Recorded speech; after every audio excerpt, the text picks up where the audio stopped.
जी left या least, वो सोती है और वो पढ़ता है। यहाँ पे जो वर्ब्स हैं उनमें मुख्तलिफ फॉर्मों में कैसे तब्दीली आती है वो बता रहे हैं। शलाफन वर्ब का मतलब है सोना, और ये जब ए आएगा तो ये हो जाएगा एयर श्लेफ्ट, यानी कि आ जो है वो उमलॉट आ वाले में बदल जाएगा।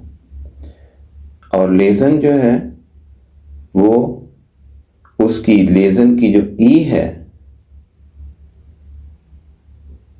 वो ई ए में बदल जाएगी, लीस्ट। और एसन की जो ए है शुरू वाला वो ई में बदल जाएगा।